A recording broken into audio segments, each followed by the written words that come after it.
Hello, YouTubers, and welcome back to the 2A Constitutionalist Podcast. I am, as always, your host, Ohio Patriot Education Network (AR) of OPE, and I am the founder and creator of this organization. I am also the founder and creator of Ohioans for Firearms Freedom, as well as Defenders of Ohioans' Rights.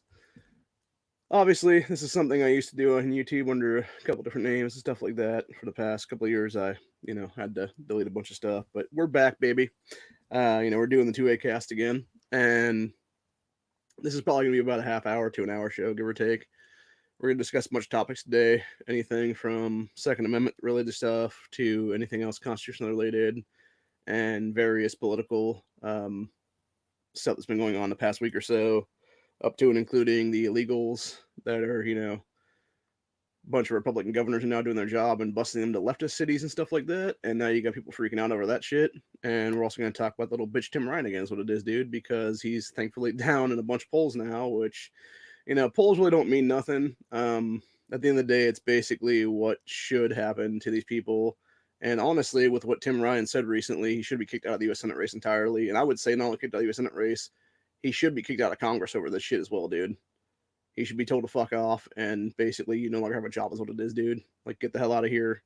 You're lucky you're not under arrest for this kind of shit, honestly.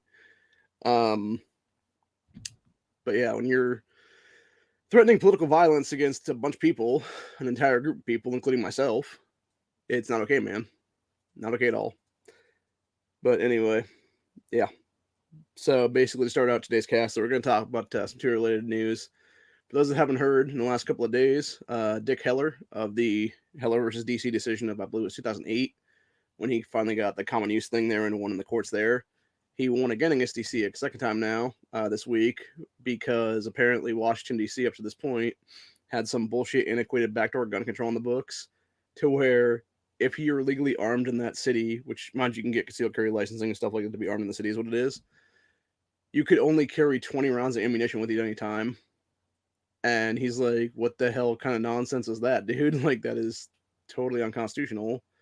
And it got to the point, I guess, this week where you had like the city of Washington D.C. or whatever, and I don't know if it was like Bowser who it was that was the actual like technical like people being sued there, that were the ones that are supposed to show up to court and stuff like that.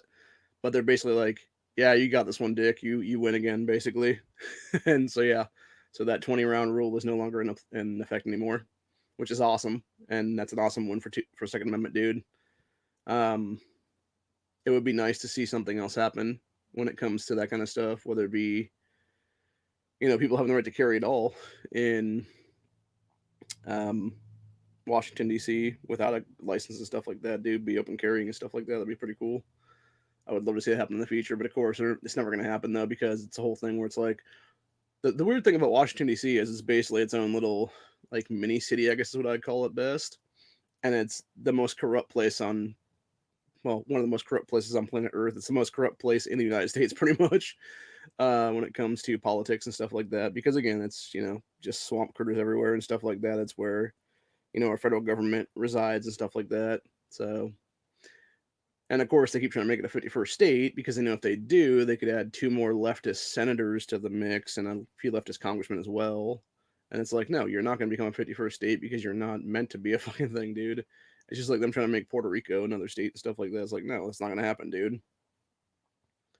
There's a reason that we have 50 states in these United States, and that's because of the fact that our country came together as one over time and eventually became that thing. Of course, the original 13, we go back to the original 13 colonies and stuff like that, and how you had that become the 13 states, and originally it was 13 colonies and it became 13 different states, and then eventually we spread out. And there was at one point in time Ohio was actually much bigger than it actually is now, where you had it basically cover like a swath of like Michigan and a few other states as well. It was like Michigan, Indiana, I think part of West Virginia, I want to say maybe even a little bit of Pennsylvania, and then like some of like uh, a couple other like southern states like Kentucky and stuff like that. And yeah, like it was fucking huge, dude, because it was basically known as like the Ohio Territory back then, and like it was a giant ass place. It was legit, like I said, it was legitimately like 6 states or something like that's what it covered, and then eventually just became a little the Buckeye state here. So much smaller, but Yeah, I actually wouldn't mind seeing something happen where you just have people come together and it's like, hey, you want to be part of the Greater Ohio Territories, and it just becomes a thing then, towards like all these different like states, like parts of different states like Michigan and stuff like that don't have constitutional carry yet. They now get covered underneath it because of being part of the Greater Ohio Territories and stuff like that. I don't think it's ever going to happen though, but it'd be funny if it did though. I mean, balkanization could happen though, so there is that. But anyway, yeah, I thought the Heller decision was pretty interesting. That brought a big smile to my face in the last couple of days when I heard about that, and I'm very happy about that because there are people who can legally carry in Washington D.C. and it's bullshit that they had to be limited to round capacity, or not even round capacity, but just how many rounds they could have on them at all, dude. Because you're even talking about like potentially like a 5-shot revolver. The fact that you could only have like 3 extra speed loaders on you or something like that, and it's like that's ridiculous, dude. Like if there's gonna be a place you're gonna get attacked, it's gonna be in that fucking hellhole, is what it is, dude.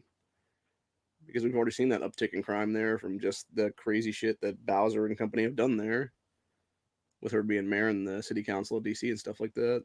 So anyway, we're gonna talk about a few other things though today.